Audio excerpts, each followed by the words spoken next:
యొక్క మంగళవారం మధ్యాహ్న కాల సమయమందు ఈ యొక్క గృహంలో కూడుకొని ఆయనను స్తుతించి కనపరచడానికి ప్రభు మనకి ఇచ్చిన దివ్యమైన సమయమును బట్టి ఆయనకి మహిమ కలుగును కాక. సందర్భం గత 2 సంవత్సరాలు కిందట కుమారుడు మోహన్ ఇందులో మరణించినట్లుగా మనకు తెలుసు. మనకు రక్షణ లేకుండా మరణించారు. అయినా వీళ్ళని జ్ఞాపకం చేసుకొని వీళ్ళకి ఈ విధంగా ఏర్పాటు చేసుకోవడం అనేది చాలా ధన్యకరం. వీళ్ళ జీవితంలో ఇద్దరు పాపలు మనకి కూడా ఎంతో నిజంగా లోకంలో నేటి వరకు అనేకమైన పరిస్థితులు అనుభవించినప్పటికీ కూడా దేవుని సన్నిధిలో నమ్మకంగా తన పిల్లలని కాపాడుకుంటూ దేవుని సన్నిధిలో సాగిపోవడానికి తన కృపను అనుగ్రహించిన దేవాది దేవుడికే మహిమ కలుగును గాక. హల్లెలూయా, హల్లెలూయా. దేవుని యొక్క కృప చాలా ఉన్నతమైనది, ఆయన ప్రేమ చాలా ఉన్నతమైనది చెప్పడానికి సందేహం లేదు. ఇంకా బాధాకరమైన దేవుని బట్టి మనం ధైర్యం తెచ్చుకొని ముందుకు వెళ్ళవలసిన వారి పనిలో దినం బిడ్డల కొరకు అందరినీ కూడా ప్రార్థించవలసిన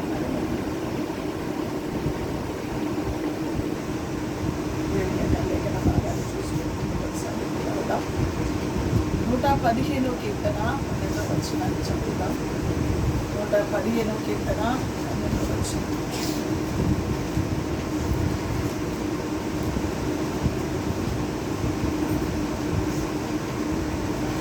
చదువు.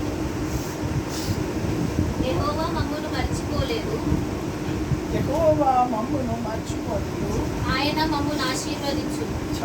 సర్వశక్తిమంతుడైన దేవా, పరిశుద్ధుడైన తండ్రి, ఈ ఘనమైన ఉన్నతమైన పరిశుద్ధమైన నామానికి స్తోత్రాలు వందనాలు చెల్లిస్తున్నాం. ఆయన ఈ మంగళవారం మధ్యాహ్న కాల సమయంలో ఈ రూమ్లో కూడుకొని నీకు స్తుతించి కనపరచగలను. నేను మాకు ఇచ్చిన గొప్ప ఘనతను బట్టి స్తోత్రాలు వందనాలు చెల్లిస్తున్నాను. ఎందు నిమిత్తమే మేము కూడుకొని ఉన్నామో ఆడగా గొప్ప ఇదిగో ఇంతవరకు సాక్ష్యం ఇచ్చారు. సమయంలో నీ లేఖన బాగా ధ్యానిస్తుండగా మాతో మాట్లాడండి స్వామి. నన్ను మమ్మల్ని బలపరచమని ప్రార్థించవచ్చు. మాకు వెల్లడి అవచ్చు ఉండగా గడ్డలే గర్వపడి ప్రతి మాట నిప్పు కణములుగా ప్రతి గుండెల్లో కూర్చొచ్చున్నట్టుగా దయచేసి ఘనత మహిమ ప్రభావం మీరే తెచ్చు. ఆత్మ శరీరం నీ చేతిలోకి సమర్పణ చూస్తుంది. యేసు నామాన్ని బట్టి వేడుకున్నాం తండ్రి. 2 సంవత్సరాలు కుటుంబ యజమానుడు లేకపోయినప్పటికీ కూడా దేవుడు వారిని మరవలేదు. ఆయన మమ్మను మర్చిపోలేదు. ఆయన మమ్మను ఆశీర్వదించింది. దేవుని బిడ్డలారా, లోకంలో అందరూ మర్చిపోవచ్చు. మర్చిపోగా ఆయన ఏం చేస్తున్నాడు? ఆశీర్వదిస్తాను అని చెప్పాడు కదా దేవుని లేఖనం. ఈరోజు మానవుల మాట మనకు నమ్మకం లేకపోవచ్చు, కానీ ప్రభు మాట మీద మన నమ్మిక ఉంచి ఖచ్చితంగా ఆయన మనల్ని ఆశీర్వదించింది. సర్వశక్తివంతుడైన దేవుడు, సర్వోన్నతుడైన దేవుడు మాట ఇస్తున్నది. 2 సంవత్సరాలు కూడా దేవుడు మనల్ని మర్చిపోలేదు. ఈ కుటుంబాన్ని మర్చిపోలేదు, బిడ్డలను మర్చిపోలేదు. ఈ 3వ సంవత్సరంలో కూడా ఆయన మర్చిపోయేవాడు కాదు అనే సత్యాన్ని గుర్తెరగాలని ప్రభుపేట మనవి చేస్తున్నాను. ఎవరు మర్చినా, ఎవరు విడిచినా ప్రభు మాత్రం మనల్ని మర్చిపోయేవాడు, విడిచిపెట్టేవాడు కాదు. లోకములో కొన్ని సందర్భంలో మన చుట్టూ అందరూ ఉన్నట్టుగానే కనబడుతుంది, కానీ కొన్ని సందర్భంలో ఎవరూ మన పక్కలో ఉండరు. కానీ ప్రభు మాత్రం మన పక్కలో నిలిచే దేవుడు. ఈ ఇంటి ఈ యొక్క బిడ్డల జీవితంలో ప్రభు తప్పక నిలిచే కార్యాలు చేసే దేవుడు అని చెప్పడానికి ఏ విధమైన సందేహం లేదు. దేవుని కుమార్తె విషయంలో డిగ్రీలో పూర్తి చేసుకోవడానికి దేవుడు తన జీవితంలో గొప్ప కార్యాలు చేశాడు. చిన్న పాప విషయంలో 10th పాస్ అయ్యి ఇంటర్మీడియట్కి వెళ్ళడానికి, సెకండ్ ఇయర్కి వెళ్ళడానికి కూడా దేవుడు కృప చూపాడు. ఎందుకు అంటే ఆయన మనల్ని మర్చిపోయేవాడు కాదు, ఆయన మనల్ని ఆశీర్వదించే దేవుడై ఉన్నాడు. ఇప్పుడు మట్టుకే కాదు, రానే ఉన్న దినములలో కూడా ఈ బిడ్డలని బహుగా ఆశీర్వదిస్తాడు దేవుడు. దాంట్లో అనుమానం అంటూ లేదు. ఎందుకంటే తండ్రి లేని పిల్లల జీవితంలో ఒక ప్రత్యేకమైన దృష్టి పెడతాడు దేవుడు.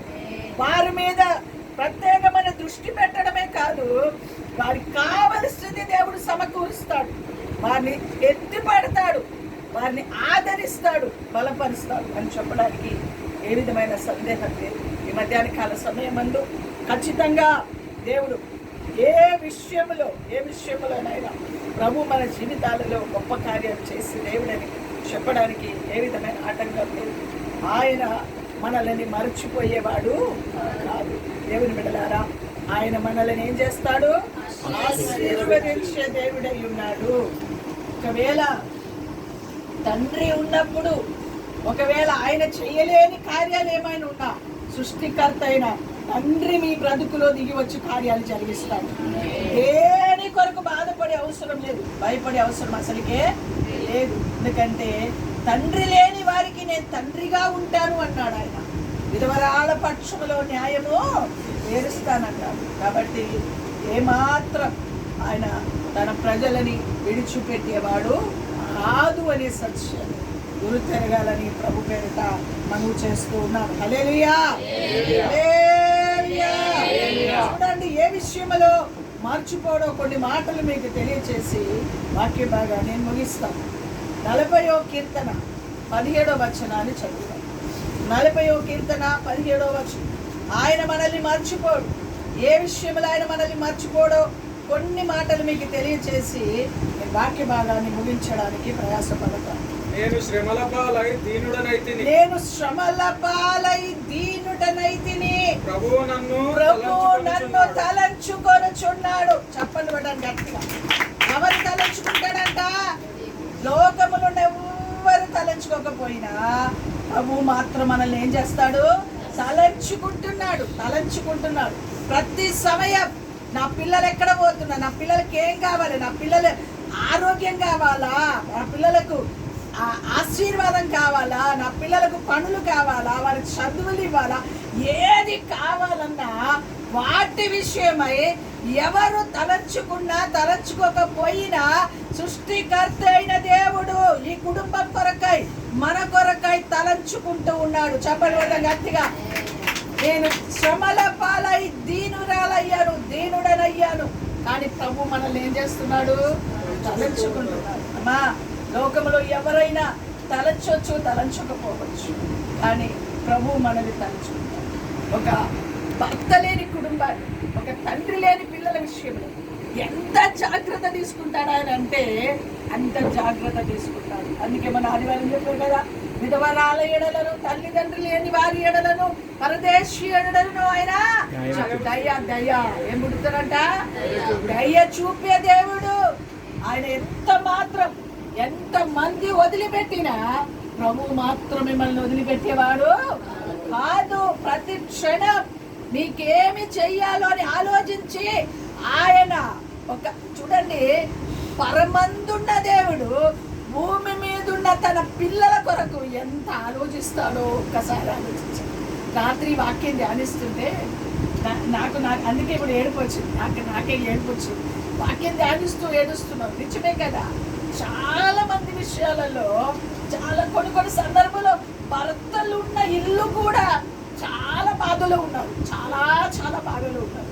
భర్తలు ఉండి కూడా సరిగా పట్టించుకోని వారు, తాగి తిరిగి భయంకరమైన స్థితిలో పిల్లలని, భార్యని వీధిలో పడేసిన వారు ఉన్నారు, పట్టించుకోకుండా తిరిగేవారు ఉన్నారు, కష్టపడకుండా ఉండేవారు ఉన్నారు. ఈరోజు అలాంటి వారు భూమి మీద ఉన్నా ప్రయోజనం లేకుండా ఉండేవారు ఉన్నారు. కానీ అసలే భర్త దేవుని బిడ్డలారా మరణించిన కుటుంబములో, తండ్రి లేని కుటుంబములో ప్రభు అంటున్న మాట ఏంటో తెలుసా? శ్రమల పాలై దీనులుగా ఎవరు ఉంటారో వారి విషయమై నా దేవుడు తలస్తూనే ఉంటాడంట. ఎంత చక్కటి మాట అండి ఈ మాట నా గుండెకి చాలా అత్తుకున్నట్టు అయిపోయింది. రాత్రి వాక్యం ధ్యానిస్తూ ఎడుస్తా ఉన్నాను. స్తోత్రం, హల్లెలూయా, హల్లెలూయా.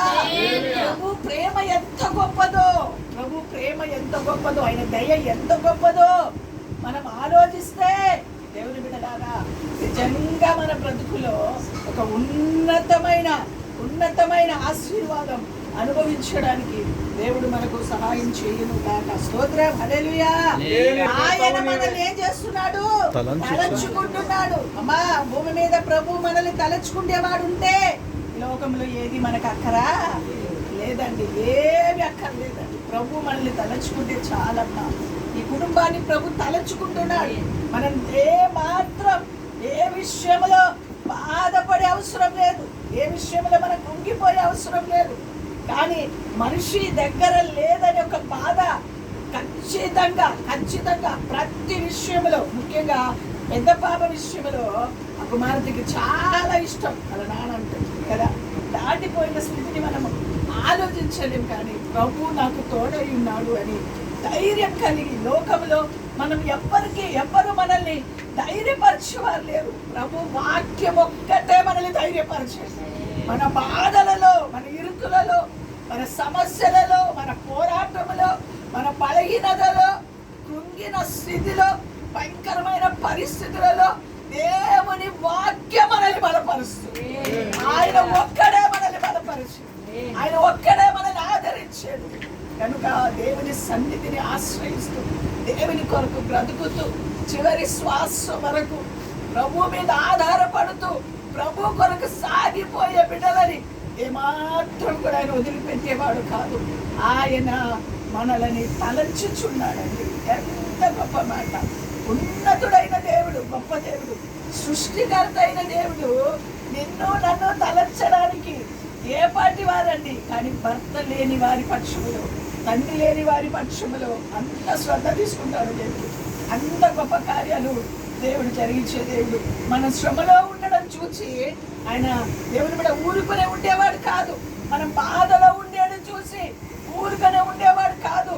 మనం దేవుని బిడ్డలారా గుండె నిండా బరువుతో భారముతో ఉన్న ఆ పరిస్థితిని చూసి ఆయన మనల్ని విడిచిపెట్టువాడు కాదు. ఖచ్చితంగా ఆయన మనల్ని తలస్తున్నాడు. మన బ్రతుకులో గొప్ప కార్యాలు. చదువు, నా మాట చదువు. నాకు సహాయము నీవే, నా రక్షణకర్తవు నీవే. అది నాకు సహాయము నీవే, నా రక్షణకర్తవు నీవే. అవును, అమ్మా దేవా ఆలస్యము చేయకుమా. అంతే, ఆయనే మనకు రక్షణకర్త. లోకములో ఉన్న దినములన్నీ తండ్రి లేకపోవచ్చు, భర్త లేకపోవచ్చు, కానీ రక్షణకర్త అయిన దేవుడు మనకు తోడయ్యి ఉన్నాడు. ఖచ్చితంగా ఆయన మనల్ని విడిచిపెట్టువాడు కాదు. చివరి వరకు ఉంటానని వాగ్దానం చేస్తారు, కానీ ఉండరు చివరి వరకు. ఆయుష్ ఎప్పటి వరకు ఉంటుందో మనకి తెలియదు దేవుని బిడ్డలారా. కానీ ప్రభువు చెప్తున్న మాట ఏంటో తెలుసా? ఆయన మనల్ని మరచిపోయేవాడు కాదు. ఎప్పుడు మర్చిపోడు? శ్రమల పాలై దీనులుగా ఉన్న సమయంలో మరచేవాడు కాదు. ఆయన మనల్ని తలంచుకుంటున్నాడు. ఆయన మనకు సహాయం చేసేవాడు. మీ పనులలో, మీ ఆర్థిక ఇబ్బందులలో, మీ బాధలలో, మీ బలహీనతలలో, బిడ్డల చదువులలో, వారి కలుగుచున్న పరిస్థితులలో దేవుడు దిగి వచ్చి సహాయం చేయడుగాక. కార్యం జరిగిస్తాడు. ఆదరణకర్తండి మన దేవుడు. ఎవ్వరిని విడిచిపెట్టేవాడు కాదే కాదు. తప్పక దేవుడు మనల్ని ఆశీర్వదించే దేవుడు అని చెప్పడానికి ఏ విధమైన ఆటంకం లేదు. కాబట్టి ప్రభువు మీదనే ఆధారపడాలి మనం. లోకములో ఎవ్వరు విడిచిపెట్టినా ఆయన మనల్ని విడిచిపెట్టేవాడు, మరచిపోయేవాడు అస్సలకే కాదు. ఆయన మన శ్రమలో ఉన్నప్పుడు ప్రతి క్షణం, అందుకే అంటే నిన్ను కాపాడువాడు ఉనుకడు నిద్రపోడు. మనం పడుకుని పోతాం, కానీ మన దేవుడు మన తండ్రి దగ్గర కూర్చొని, ఆయన తండ్రి దగ్గర కూర్చొని భూమి మీద ఉన్న తన ప్రజల కొరకు విజ్ఞాపన చేస్తుంది. ఆయన విజ్ఞాపన మన పిల్లల చుట్టూ, మన చుట్టూ, అయ్యా నా బిడ్డ భర్త లేదయ్యా, నా పిల్లలకి తండ్రి లేదయ్యా, నువ్వు కనికరించుమని ఆ పరలోకమందున్న తండ్రి దగ్గర కుమారుడైన యేసు ఏం చేస్తాడో తెలుసా? విజ్ఞాపన చేస్తాడు. ఆయన చేసే విజ్ఞాపన, భూమి మీద సంఘం చేసే విజ్ఞాపన, సేవకులు చేసే విజ్ఞాపన, నీకు సహాయంగా దేవుడు దిగి వచ్చే కార్యాలు చేస్తాడు అని చెప్పడానికి ఏ విధమైన సందేహం లేదు. కొన్ని సందర్భములలో బాధ అనిపించవచ్చు, కానీ మనం ఎక్కడికి ఏం చేయలేని పరిస్థితి, కానీ ప్రభు మీద ఆధారపడి ముందుకు వెళ్ళడం తప్ప ఏమి చేయలేదు. నిస్సహాయకులు ప్రభు చిత్తములో నుండి, ప్రభు కార్యాల నుంచి మనం ఏమి ఆయన చిత్తమును అడగడానికి మనం అర్హులము. స్తోత్రం, హల్లెలూయా. ఆయనని ప్రశ్నించడానికి మనం అర్హులము కాము. ఆయన చేతిలోకి మన బ్రతుకుని సమర్పణ చేసుకొని సాగిపోవడం తప్ప ఏమీ చేయలేని సహాయకుడుగా దేవుని సన్నిధిలో ఉండాలని ప్రభు పేరట మనం చేస్తూ ఉన్నాను. స్తోత్రం, హల్లెలూయా. చూడండి దేవుని బిడ్డలారా, నిర్గమాకాండం 2వ అధ్యాయం 24-25 వచ్చి ఆయన ఏ విషయంలో మనల్ని మార్చిపోవాలంటే శ్రమల పాలై దీనులైనప్పుడు మనల్ని మర్చిపోయేవాడు కాదు. నిర్గమాకాండం 2వ అధ్యాయం 24. కాగా దేవుడు వారి మూలుగులు విని అబ్రహాము, ఇస్సాకు, యాకోబులతో తాను చేసిన నిబంధనను జ్ఞాపకము చేసుకొనెను. ఏం చేశాడంటండి? మూలుగుడు విని, కాగా దేవుడు వారి మూలుగుడు విని అబ్రహాము, ఇస్సాకు, యాకోబులు జ్ఞాపకం, దేవుడు చేసిన వాగ్దానాలను ఏం చేస్తాడండి? జ్ఞాపకం చేసుకుంటాడు. అమ్మా, ప్రభు మనల్ని ఏం చేస్తాడు? జ్ఞాపకం చేసుకుంటాడు, తలచుకుంటాం, జ్ఞాపకం చేసుకుంటాం. వాగ్దానం ఎప్పటికెప్పుడు ప్రభు మనల్ని జ్ఞాపకం చేసుకుంటే దేవుడు అయిపోయినాడు. మనుషులు జ్ఞాపకం చేసుకుంటారో చేసుకోవడం తెలియదు, కానీ దేవుడు మాత్రం మనల్ని ఏం చేస్తాడు? జ్ఞాపకం చేసి. చదువునాను కిందికి. దేవుడు ఇశ్రాయేలీయులను చూచెను. దేవుడు ఇశ్రాయేలీయులను చూచెను. దేవుడు వారి యందు లక్ష్యముంచేవాడు.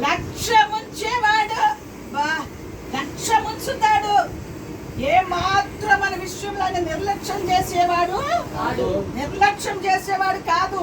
లక్ష్యముంచుతాడు. చూచే దేవుడు, వినే దేవుడు, నడిపించే దేవుడు, ఆదరించే దేవుడు, బలపరిచే దేవుడు, లేవనెత్తే దేవుడు, నిలబెట్టే దేవుడు, ఆశీర్వదించే దేవుడు. ఇశ్రాయేలుని చూచిన దేవుడు, ఇశ్రాయేలు మీద లక్ష్యముంచిన దేవుడు, ఆయన తన ప్రజల మీద లక్ష్యముంచే దేవుడు. ఏ రోజు, ఏ నిమిషం ఆయన మనల్ని విడిచిపెట్టేవాడు కాదు.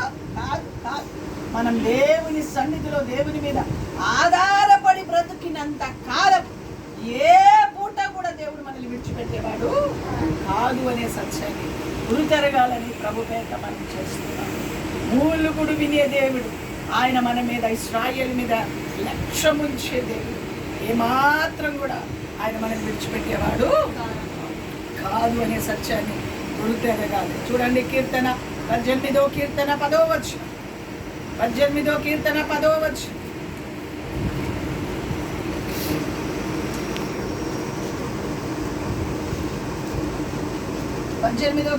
కెరూబు మీద ఎక్కి ఆయన ఎగిరి వచ్చెను. కెరూబు మీద ఎక్కి ఆయన ఎగిరి వచ్చెను. గాలి రెక్కల మీద ప్రత్యక్షమాయను. గుడారము వలె అంధకారము తన చుట్టూ వ్యాపించేసెను.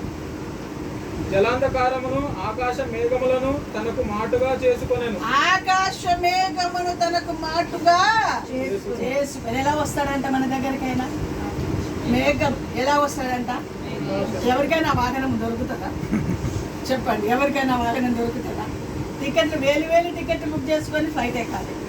వేలు టికెట్లు బుక్ చేసుకొని ఏమెక్కాలి? ట్రైన్ ఎక్కాలి, ఫ్లైట్ ఎక్కాలి కదమ్మా. కానీ దేవుడు ఒక్క రూపాయి ఖర్చు లేకుండా మేఘాల మీద ఆయన మన దగ్గరకు వస్తాడు. ఎందుకు చెప్పండి? ఆ వాహనం ఎవరికైనా దొరుకుతుందా అండి? మనం కూడా ఎక్కిపోయే వాహనం కూడా అదే. మనం పరలోకానికి ఎక్కిపోయే వాహనం కూడా అదే. ఒక్క రూపాయి ఖర్చు లేకుండా ఫ్రీ టికెట్ మనకు. మేఘాల మీద యేసు వచ్చుచున్నాడు. మేఘాల మీద యేసు వచ్చుచున్నాడు. పరిశుద్ధులందరినీ తీసుకుపోతాడు. పరిశుద్ధులందరినీ తీసుకుపోతాడు. లోకమంతా శ్రమకాల, లోకమంతా శ్రమకాల, విడువబడుట బహుఘోరం, విడువబడుట బహుఘోరం. యేసు రాజుగా వచ్చుచున్నాడు. లోకమంతా తెలుసుకుంటారు.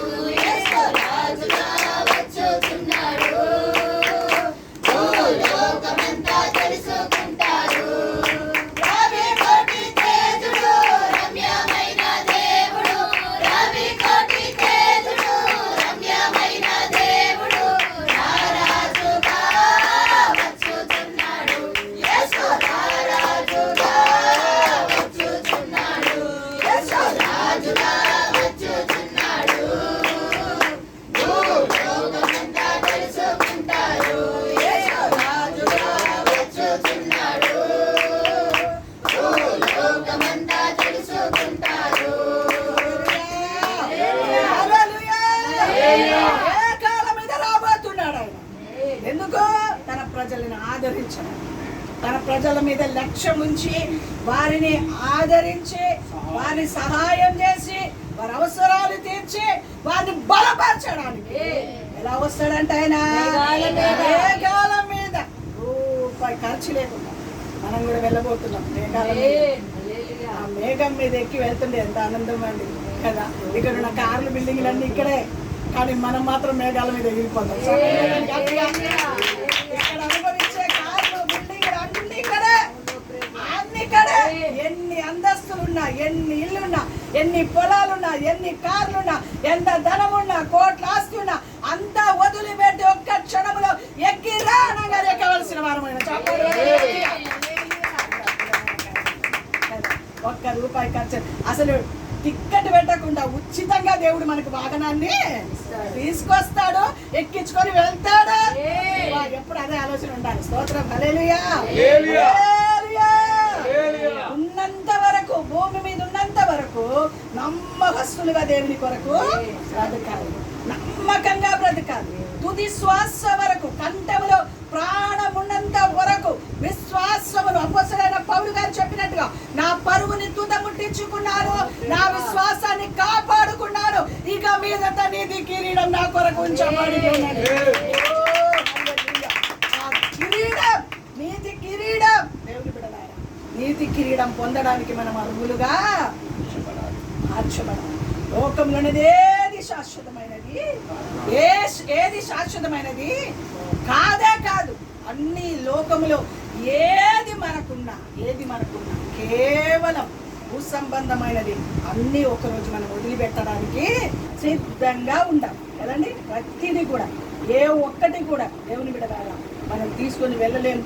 దేవుని సన్నిధిలో ఆయన మేఘాల మీద రాబోతున్నాడు కనుక భూమి మీద ఉన్న దినములన్నిటిలో ఆయన మేఘం మీద వచ్చి మనల్ని ఏం చేస్తాడు? ఆదరిస్తాడు, బలపరుస్తాడు, సహాయం చేస్తాడు. దేవుని బిడలారా ఆయన మనల్ని ఎప్పటికెప్పుడు తలంచుకొని దేవుని బిడలారా దేవుని యొక్క కార్యాలు మన బ్రతుకులు, మన కుటుంబం బిడలా జరిగిస్తూనే ఉంటాడు. ఏ విషయంలో ఆయన మనల్ని తోసివేసేవాడు కాదు. ఏ విషయంలో ఆయన మనల్ని దేవుని బిడల విడిచిపెట్టేవాడు, మర్చిపోయేవాడు అస్సలకే కాదు. ఎవ్వరు మర్చిపోయినా, రానున్న రోజులు ఎవరు పట్టించుకోకపోయినా ఎవరి వైపు చూసుకుంటూ బ్రతకాలమ్మా? స్తోత్రం. హల్లెలూయా. దేవుడు గొప్పవాడు. అందరిలో అన్నిటికంటే సృష్టికర్త అయిన దేవుడు మనకు బలమునిచ్చేవాడు. ఆయన వైపు చూస్తే ఆయన సన్నిధిలో మనం సాగిపోవడానికి ప్రయాసపడాలని ప్రభు పేరిట మనం చేస్తున్నాం. చూడండి దేవుని బిడలారా, 145వ కీర్తన 145వ కీర్తన 15 కీర్తన 15. సర్వజీవుల కన్నులు సర్వజీవుల కన్నులు ఈ వైపు చూస్తున్నవి. ఆ, తగిన కాలం ఎవరి వైపు చూస్తుందంట సర్వజీవుల కన్నులు? చాలా మంది ఈ భూమి వైపే చూస్తున్నారు. చాలా మంది భూలోకం వైపే. అబ్బబ్బబ్బ. ఏ రోజుకు ఆ రోజు ప్రెస్టేజ్లు కాపాడుకోవడానికే చూస్తున్నారు. వాళ్ళ ప్రెస్టేజ్, వాళ్ళ గొప్పతరాన్ని చాటి చెప్పడానికే చూస్తున్నారు లోకం. కానీ నిజమైన విశ్వాసుల కన్నులు ఎక్కడ ఉండాలి?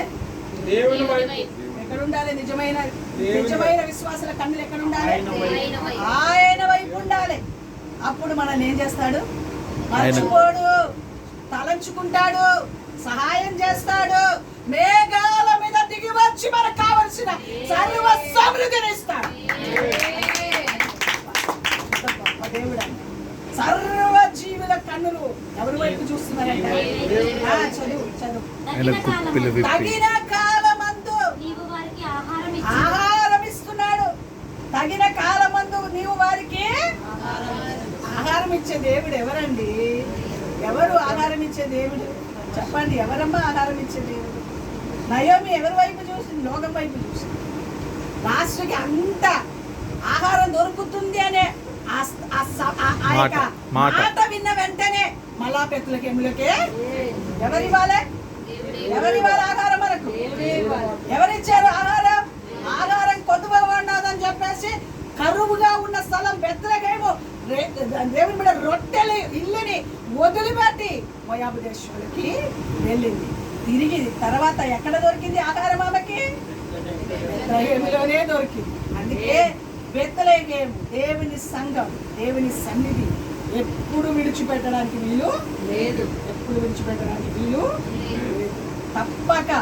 తప్పక ముగ్గురు కలిసి ఎప్పుడు దేవుని మీద ఆధారపడాలి, ఎప్పుడు దేవుని వెంబడించాలి, ఎప్పుడు దేవుని కొరకు బ్రతకాలి. ఈ యవ్వన దశ దేవుని చేతిలో పెడితే రానున్న రోజుల్లో గొప్ప దీవెనలతో దేవుని, గొప్ప ఆశీర్వాదంతో దేవుని మిమ్మల్ని నిండుతాడు.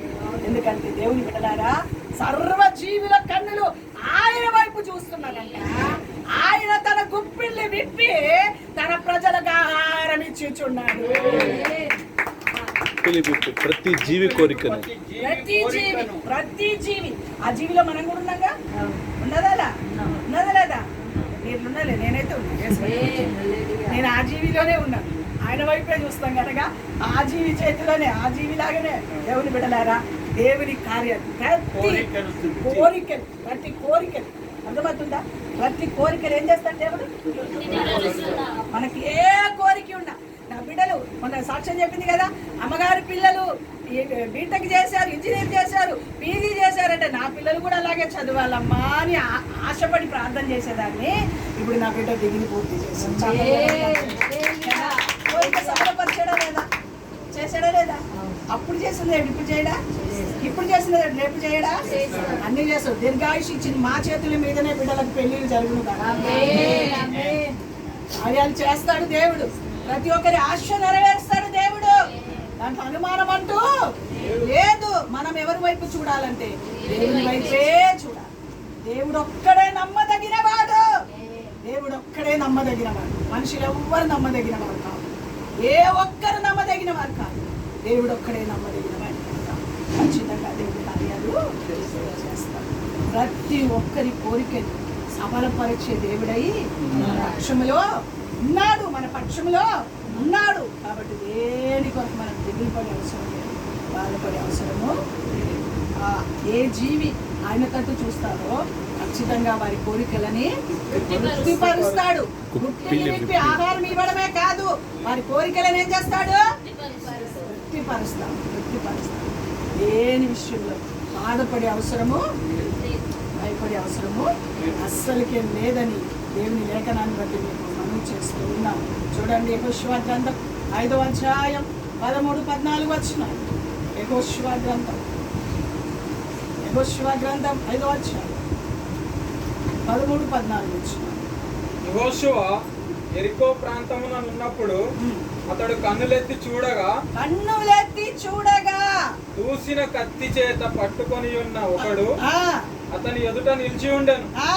యెహోషువ అతని యొద్దకు వెళ్ళి, ఆ, నీవు మా పక్షమున ఉన్నవాడవా, నీవు నా పక్షములో మా పక్షములో ఉన్నవాడవా, మా విరోధుల పక్షమున ఉన్నవాడవా ఆ, అని అడగగా ఉమ్, అతడు కాదు, ఉమ్. యెహోవా సేనాధిపతిగా నేను వచ్చి యెహోవా సేనాధిపతిగా నేను వచ్చి ఉన్నాను అనేను. చెప్పండి మేడం గట్టిగా. ఎలా వస్తాడు ఆయన? ఎలా వస్తాడు? శత్రువులు మనం మీదికి దండెత్తితే దేవుడు ఎలా వస్తాడు మన దగ్గరికి? సేనాధిపతిగా. యెహోవా సేనాధిపతిగా వచ్చాను. దిగి దిగి దిగి వచ్చాను. తన ప్రజలను ఏ రోజు విడిచిపెట్టడండి ఆయన. మనకి కనబడదు, ఎందుకో తెలుసా? మనం ఎప్పుడు లోక వైపే చూస్తాము. దేవుని వైపు చూసే వారికి కనబడుతుంది. యెహోషువకి కనబడింది. ఏం కనబడిందనా? దేవుని దూత దూచిన కత్తిని చేత పట్టుకొని ఎదురుగా నిలబడడం కనబడితే అక్కడికి ఆయన దగ్గరికి వెళ్ళి ఏమడుగుతున్నాడు? యెహోషువ, మా పక్షములో ఉన్నవాడువా, విరోధుల పక్షములో ఉన్నవాడువా అని అడిగితే ఎవరి పక్షములో ఉన్నవాడని చెప్పాడు? చెప్పండి చెప్పండి. నేను శత్రువుల పక్షములో జయం ఇవ్వడానికి సేనాధిపతిగా వచ్చాను. ఆయన మనకు సేనాధిపతిగా వస్తారు. ఎవరుంటారండి? చాలా మంది కుక్కలు నక్కలు నేర్చుకుంటారు సేనాధిపతిగా ఉండడానికి, సెక్యూరిటీగా ఉండడానికి. కదండి. గన్మేలు కదా, రాజుల దేవుని బిడ్డలారా, ఏమంటారు చూడు, అధికారులు గన్మ్యాన్ పెట్టుకుంటారు. ఎప్పుడు ప్రాణం పోతుందో తెలియదు. అవునా? చెప్పండి. అవునా? అవునా? గన్మేలు కాపాడగలుగుతారా? కుక్కలు కాపాడగలుగుతారా? ఎవరైనా కాపాడగలుగుతారా? ఎవరు కాపాడుతారంటే సేనాధిపతిగా వచ్చిన దేవుడు శత్రువుల చేతుల నుంచి కాపాడి రక్షిస్తాడు.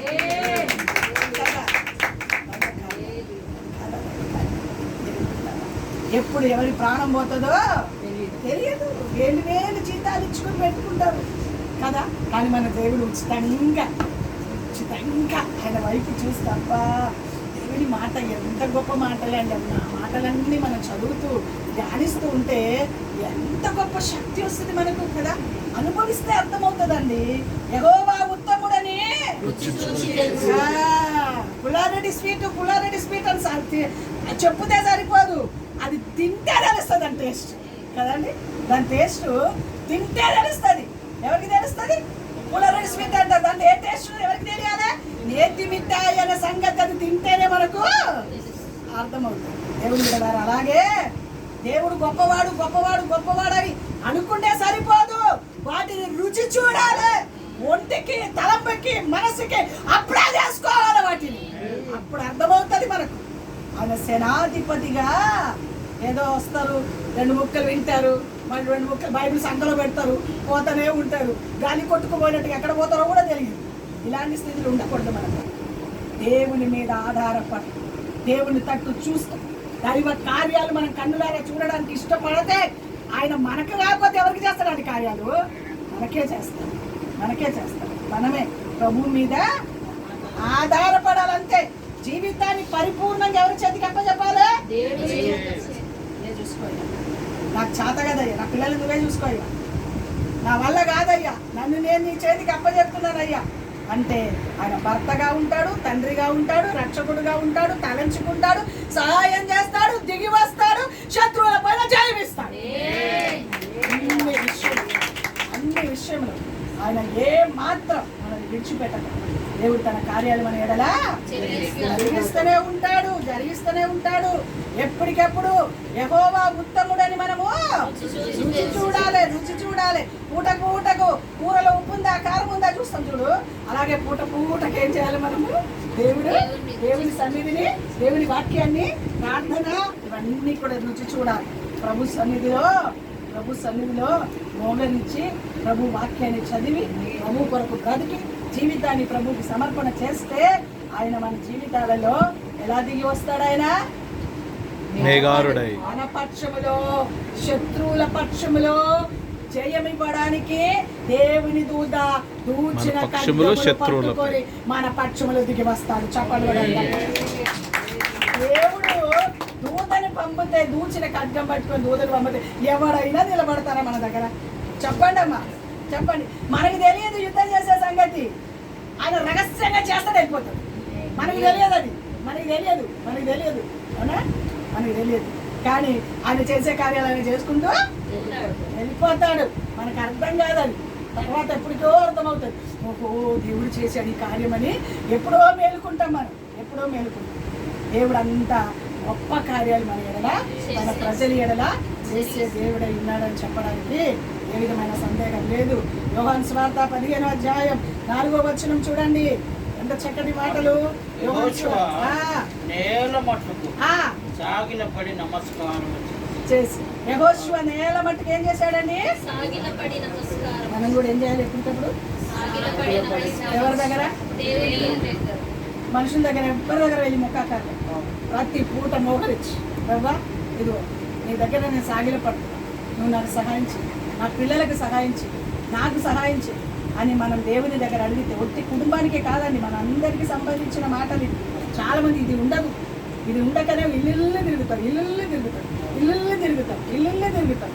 ఏం చేస్తారో అర్థం కాదు, ఏం మాట్లాడతారో అర్థం కాదు, ఏం చేస్తారో అర్థం కాదు. దేవుని బిడ్డలారా, మన జీవితాన్ని ఎప్పటికి కూడా సమర్పణ చేసుకొని ప్రభువు దగ్గర సాగిలపడి అనుభవాలు ఉంటే ఖచ్చితంగా ఆయన శక్తితో మనల్ని నింపి ఆయన దూతని పంపి శత్రువులపైన మనకి జయము ఇస్తాడు. ఇది మర్చిపోదు. ఇవన్నీ ఆయన మర్చిపోకుండా చేసే కార్యాలన్నమాట. ఆయన మరవడు, మనం మర్చిపోతాం దేవుని సన్నిధి, కానీ ఆయన మాత్రం మనల్ని మర్చివాడు కాదు. ఇప్పుడు చదవండి యోహాను సువార్త. నా యందు నిలిచి ఉండుడి, ఎవరి యందు? నీ యందు నేనును నిలిచి ఉందును. అదే మా సంగతి. నా యందు నిలిచి ఉండండి, అప్పుడు ఈ కార్యాలన్నీ ఏం చేస్తాడు దేవుడు? నా యందు నిలిచి ఉండండి, అప్పుడు నేను మీ యందును నిలిచి ఉంటాడు. తీగె తీగె చాలు ద్రాక్ష చాలు చాలు. ఆయన యందు మనం నిలిచి ఉంటే ఆయన మన యందు, నిలిచి ఉండు. ప్రభు నేను నీ కొరకు నిలబడ్డాను అని చెప్పు, ఆయన మన కొరకు నిలబడతాడు. అంతే, రెండే ముక్క, 10 మాటలు అక్కర్లే మనకు. ప్రభు నేను నీ కొరకే నిలబడ్డాను అని చెప్పండి. ఖచ్చితంగా చాలా సందర్భాలు ఇదే మాట పలుకుతారు. ప్రభా నీ కొరకు రోషంగా నేను నిలబడుతున్నాను, నాకు సహాయం చేయవా అని అడుగుతారు. అంతే, ఎక్కడి నుంచి వస్తుందో తెలియదు, దేవుడు అద్భుతం చేస్తాను. రోషం కలిగి ప్రభు కొరకు మనం ఆయన సన్నిధిలో నమ్మకంగా ఉంటే మన తండ్రిని ఎలా అడుగుతాం, మనం అడిగేయడానికి అక్కిస్తాడు దేవుడు మనకు. మన భూలోకంలో మన తండ్రిని ఏమడుగుతాం? ఆయన ఏమైనా ఆయన కొరకు భయపడతామా? మనం డైరెక్ట్ అడిగేస్తాం కదా, డైరెక్ట్ ముఖం పట్టుకొని నువ్వు నాకు చేయవా, నాకు ఇవ్వా. ఇప్పుడు రేపు పుష్ప అడుగుతుంది, నాకు ఇల్లు కొని నానా అంటారు. అప్పుడు ఏం చేస్తాం యశ్యా? అనా లేదమ్మా, అది కాదమ్మా, మా శాంతమ్మ కూడా అది కాదమ్మా, ఇది కాదమ్మా అని ఏం అనడానికి లేదు, అక్కడ ఆప్షన్స్ లేదే లేదు. సరే బిడ్డ అంతే, ఇంతేనా? మన దేవుడు కూడా అంతే. భూలోక సంబంధమైన తల్లిదండ్రులే ఇంత మన పిల్లల కొరకు ఇంత శ్రద్ధ తీసుకుంటే, పర సంబంధమైన ప్రాణం మన కొరకు ప్రాణం పెట్టి మనల్ని కొన్న మన తండ్రి ఆయన కొరకు మనం నిలబడితే ఆయన మన కొరకు నిలబడతాడు. అంతే, రెండు ముక్క. నేను నీ కొరకు నిలబడ్డాను అని చెప్పాలి. ఎవరు బిడ్డలు చెప్పాలి? ఆయన కొరకు నిలబడాలి. నిలబడ్డానని చెప్పాలి. నిలబడాలి కూడా అంతే, నిలబడాలంతే, ఖచ్చితంగా నిలబడాలంతే. లోకములు ఎవరి కొరకు నిలబడినా నిలబడకపోయినా భయంకరమైన పరిస్థితి అండి అమ్మా. అగో తల దించుకోవాల్సింది అంతే. కన్న తల్లిని గుర్తుపెట్టుకోవాలి ఎవరు మీరు ఎప్పుడైనా. తల్లిదండ్రులను గుర్తుపెట్టుకోవాలి మనసులో. తప్పటి అడుగు వేయడానికి మనస్సు వస్తే వెంటనే గుర్తు రావాల్సింది ఫస్ట్ దేవుడు. నేను దేవుడి నామానికి అవమానం తేవద్దు. నంబర్ 1. నంబర్ 2 తల్లిదండ్రులు. ఈ రెండు మనసులోకి పనికి రానోళ్ళు ఎవడో ఒకడు ఉంటారు. వాళ్ళ మాయ మాటలో ఏం చేయొద్దు,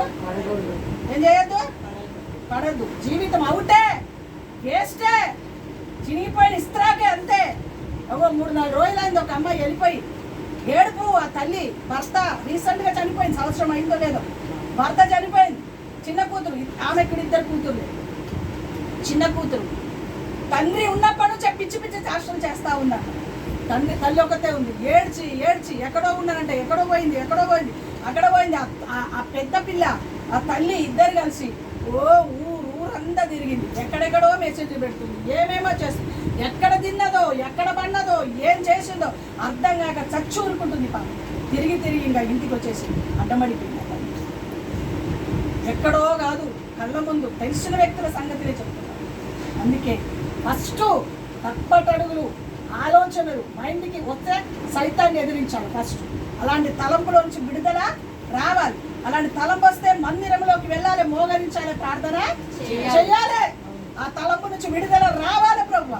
ఫస్ట్ నా దేవునికి అవమానం రావద్దు, సెకండ్ నా తల్లిదండ్రులకు అవమానము రావద్దు, సంఘానికి తలదించే పని ఎవరు కూడా ఇప్పటి వరకు చాలా మంచి వాళ్ళు ఉన్నారు. మా పిల్లలందరూ ఆడపిల్లలు ఏం చేసుకుంటారో మాకు తెలియదు, కానీ చర్చిలో మాత్రం మంచి పేరు సంపాదించుకున్నారు. చెప్పండి,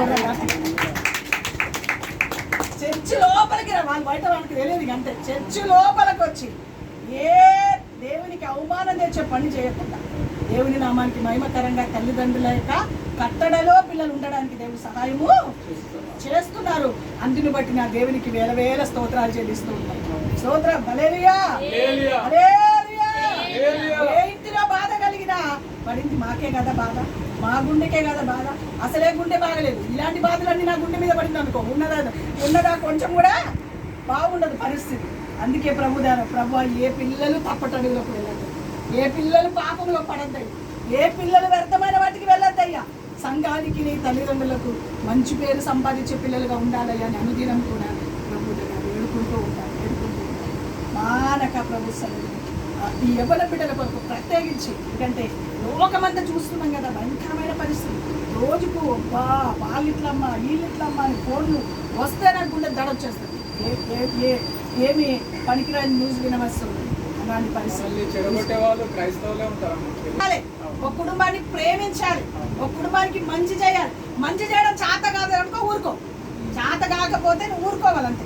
ఏమి మారు మాట మాట్లాడకుండా ఊరుకునిపోవాలంటే దేవుని కార్యాల కొరకు మన జీవితాన్ని సమర్పించాలి. అందుకే అంటానే ఆడవాళ్ళకు కూడా చెప్తారు, మగవాళ్ళు కూడా చెప్తారు. చర్చికి వచ్చే వాళ్ళు అందరూ మంచి వాళ్ళు. అక్కడ ఆడవాళ్ళే కాదు, మగవాళ్ళు కూడా ఉన్నారు మన మధ్యలో అలాంటి వాళ్ళే. కానీ దేవుడే చూస్తుంటారు. ఇప్పుడు బాగా కనిపిస్తారు, ఒక రోజు వస్తుంది, ఇప్పుడు బాగా కనబడుతుంది, ఇప్పుడు బాగా నిగనిగాడచ్చు ఇప్పుడు. కానీ ఒకరోజు దేవుడు కొట్టాడు అనుకో, నేల మీద నుంచి ఎవరు కదా, నేను అక్కడే పెడతాను. దేవుడు కొడితే వారి నేల మీద నుంచి ఎవరు. అందుకే సిస్టర్స్ కూడా బ్రదర్స్ కూడా చెప్పేది ఏంటంటే, ప్రార్థనా పరులు సంఘంలో నమ్మకమైన వారి కొరకు డైరెక్ట్ కనెక్షన్ పెట్టుకోవాలమ్మా.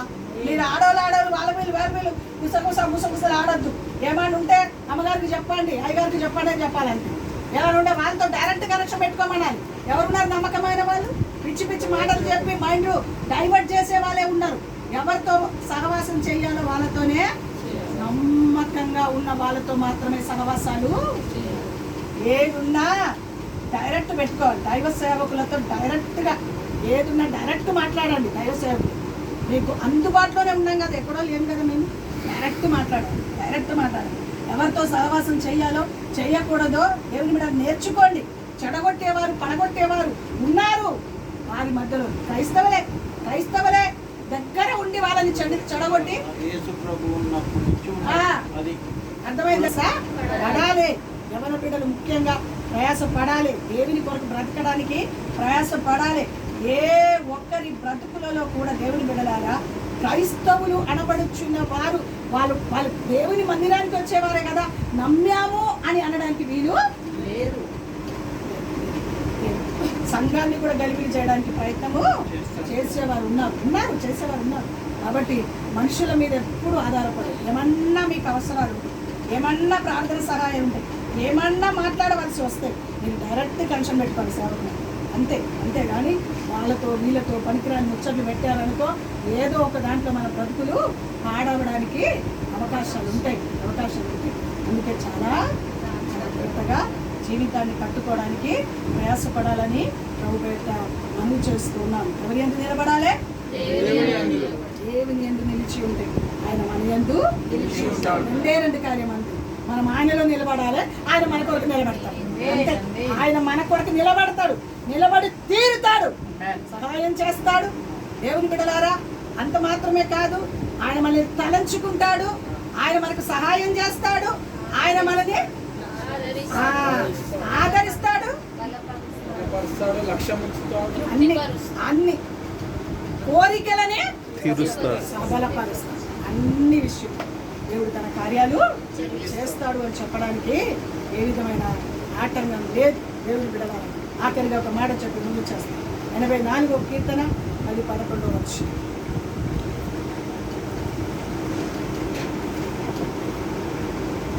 నీ ఆవరణములో ఒక్క దినము గడుపుట 1000 దినముల కంటే శ్రేష్టం. ఆ, భక్తిహీనులు గుడారములో నివసించుట కంటే ఇప్పుడు వచ్చిందా జవాబు?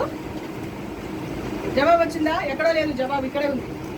నీ ఆవరణములో ఒక్క దినము గడుపుట 1000 దినముల కంటే శ్రేష్టం. శ్రేష్టము.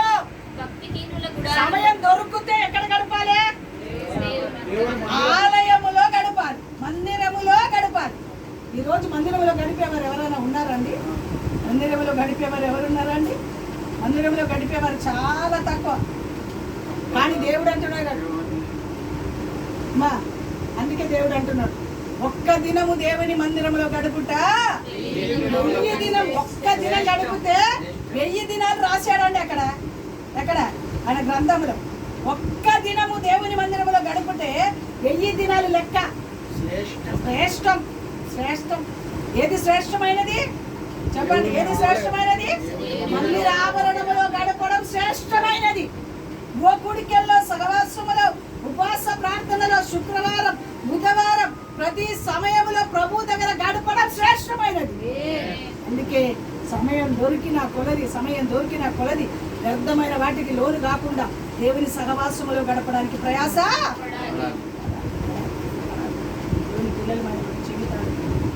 చదువు.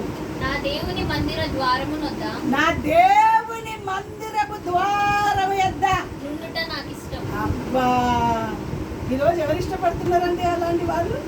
మందిరం ద్వారం ఎత్తుట ఉండడం నాకు ఎవరు చెప్తున్నారు ఈ మాట? భక్తుడు దావీదు. ఏం లేదా ఆయనకి? ఏం లేదా? పేదోడా? ఇల్లు లేదా? రథాలు లేదా? గుర్రాలు లేదా? సైనికులు లేదా? గన్మ్యాన్ లేదా? ఏం లేదా? నేను మందిరంలో గుమ్మం దగ్గర గడుపుతానంటున్నారు. ఎంత చక్కటి మాట అమ్మా. ఈరోజు దేవుని బిడలారా, ఈరోజు తరం ఎలా అయిపోయిందంటే, దేవుని బిడలారా, ఒకప్పుడు మందిరం ద్వారం ఎదుట ఉండే చాలు అనుకున్న వారు ఆశీర్వాదం పొందుకుంటున్నారు. కొలది మందిరం నుంచి దూరం అవ్వడానికి ప్రయాస పడుతున్నారు.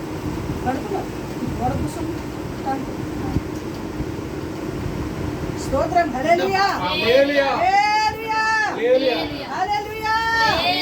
మందిర గుమ్మం దగ్గర ఉండడం ఇష్టపడుతున్నాడండి దావీదు. అందుకే కదా దావీదు బ్రతుకులో ప్రతి శత్రువుల చేతుల నుంచి కాపాడబడ్డాడు. రాజ్యము చిరకాలం నిలబడేటట్టుగా తన కృప దేవుడు అనుగ్రహించి దేవుని బిడ్డ తన పరిపాలనలో ఓటం లేని పరిపాలన తన చేయడానికి దేవుడు సహాయము చేశాడు. తన సింహాసనం మీద కూర్చోవడానికి తన సంధానాన్ని దేవుడు ఏర్పాటు చేశాడు. దేవుడు చేసిన వాగ్దానం నెరవేర్చాడు, కానీ ఆయనంతటా ఆయన నిలబెట్టుకోలేకపోయాడు రాజ్యాన్ని కదా. అపవిత్రమైన వాటికి లోనైపోయి రాజ్యాన్ని నిలబెట్టుకోలేకపోయాడు. కానీ దేవుడు చేసిన ప్రతి వాగ్దానం దావీదు జీవితంలో ఎందుకు? ఎక్కడ ఉండడానికి ఇష్టపడ్డాడు? ఆయన ఆవరణము, గుమ్మం ఎదుట, గుమ్మం దగ్గరే. మా గుమ్మం దగ్గర అమ్మ, సమయం దొరికితే నా మందిర గుమ్మం దగ్గర ఉంటే చాలయ్యా నాకు అని ఎవరు ఆశపడతారో వారిని బ్రతుకంతా వదిలిపెట్టాడు. కానీ ఈరోజు ఆ కార్యం చేసేవారే తక్కువైపోయారు. ఒకప్పుడు మందిరములో ఉండి ఆశీర్వాదం పొందుకున్న వాళ్ళు ఈరోజు మందిరానికి రావడానికి కూడా ఇష్టపడని ప్రజలైపోయారు.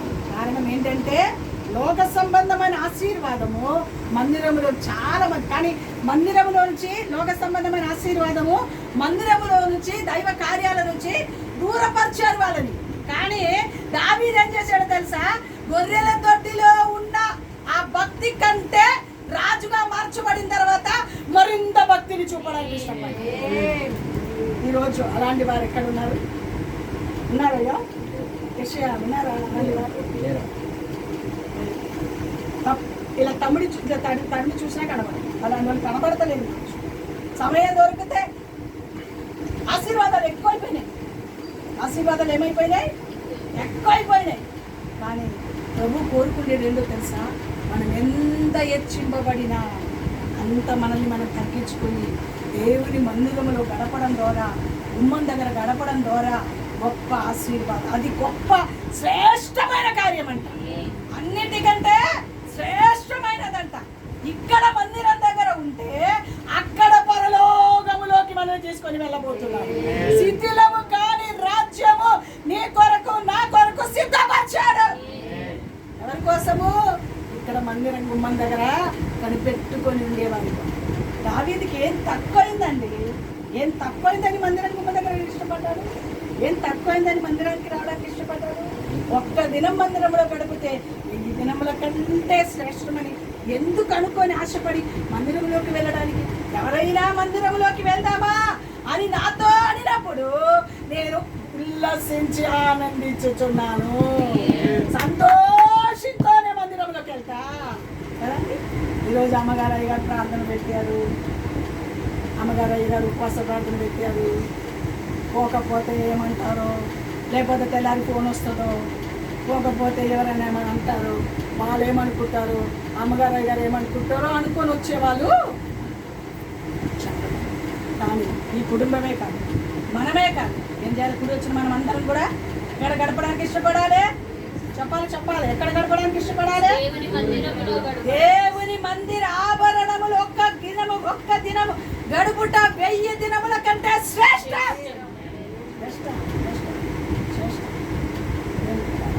అంతేకాదు, ఆయన మందిర గుమ్మం దగ్గర ఉండడం నాకు ఏది ఇష్టం అని చెప్పాడండి. అమ్మా, ఈ లోకంలో ఇప్పుడు మనం ఎవరినైనా ప్రశ్న అయ్యా అమ్మా నీకేమి ఇష్టమయ్యా, అయ్యా నీకేమి ఇష్టమయ్యా, అమ్మా నీకేమి ఇష్టం అంటే ఇంత పెద్ద లిస్టు పెడతారు. లోక సంబంధమైనది ఎన్ని పెడతారు అనుకున్నా? చెప్పండి, ఎన్ని పెడతారు అనుకుంటున్నారు? అమ్మా మాకు తెలుసు, ఒక్కొక్కరి గుండె సప్పుడు తెలుసు మాకు. వేసి రక్తం చేయి, ఒక్కొక్కరి గుండె సప్పుడు ముందు ఎలా ఉన్నారో, ఇప్పుడు ఎలా ఉంటున్నారో, ముందు స్థితి ఏందో, ఈ స్థితి ఏందో, అప్పుడు భక్తి ఏందో, ఇప్పుడు భక్తి ఏందో అన్నీ తెలుసు. అన్ని గుండె లోతులోకి వెళ్ళి చూసుకుంటాం. అంతే. దేవుని బిడ్డలారా, ఈరోజు అలాంటి వారు దేవుని బిడ్డలారా తడిమి చూస్తే కనబడతలేదు. అలాంటి వారు తడిమి చూస్తే చాలా వేదన, బాధ. దేవుని బిడ్డలారా ఏం చెప్తాం? ఏం చెప్పలేదు. ఏమన్నా అన్నారనుకోండి అంతే, ఊడిపోయే ముక్క అయిపోయింది. అప్పుడు ఊడిపోయే ముక్కలు కాదు మాది, ఎంత దంచినా పడి ఉండటం.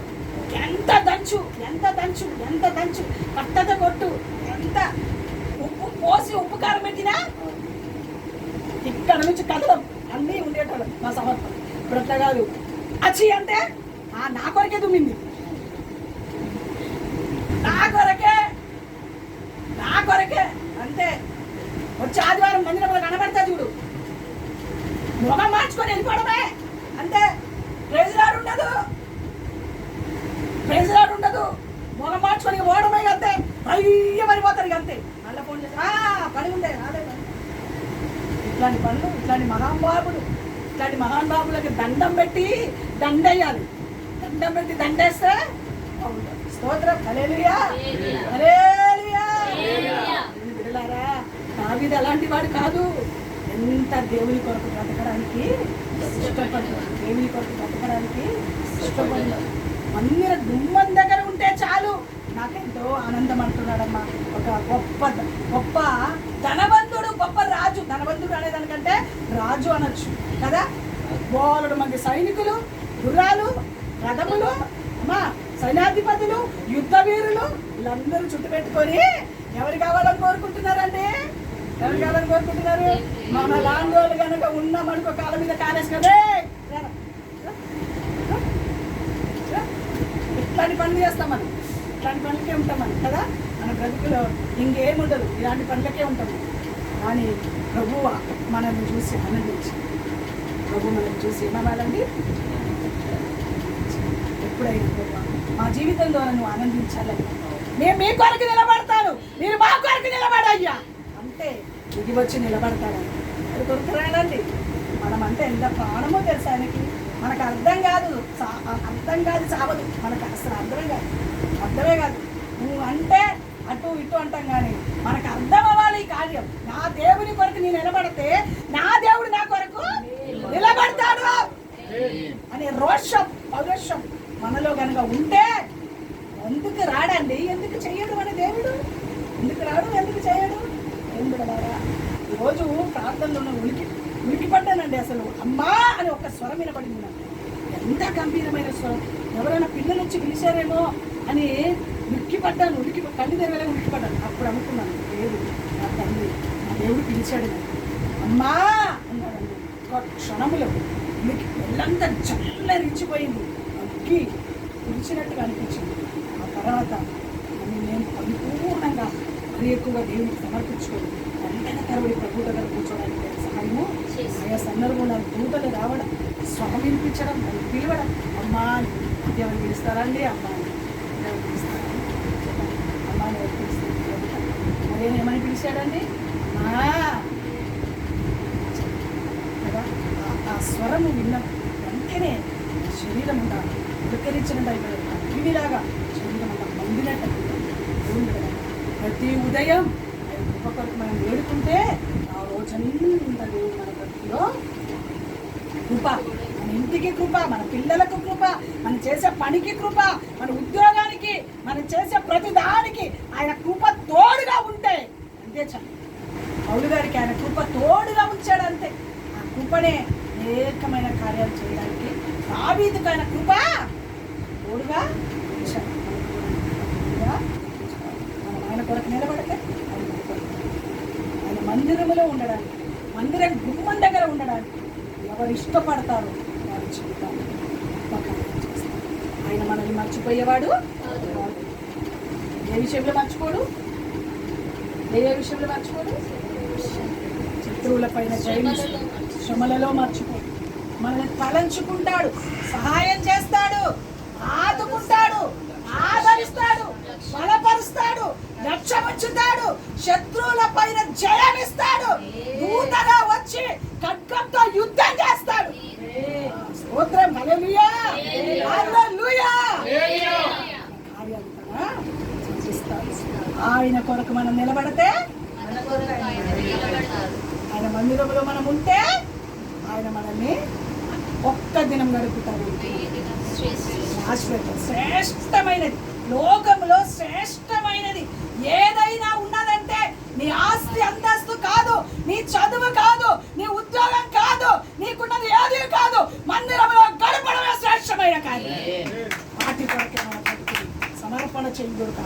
సమయం దొరికినప్పుడల్లా గుమ్మము దగ్గర, ఆయన గుమ్మం దగ్గర ఉండడానికి, వేడుకోవడానికి మన జీవితాన్ని సమర్పణ చేస్తే ఖచ్చితంగా మన దిగి వచ్చి మన పక్షంలో గొప్ప కార్యాలు చేస్తాడు.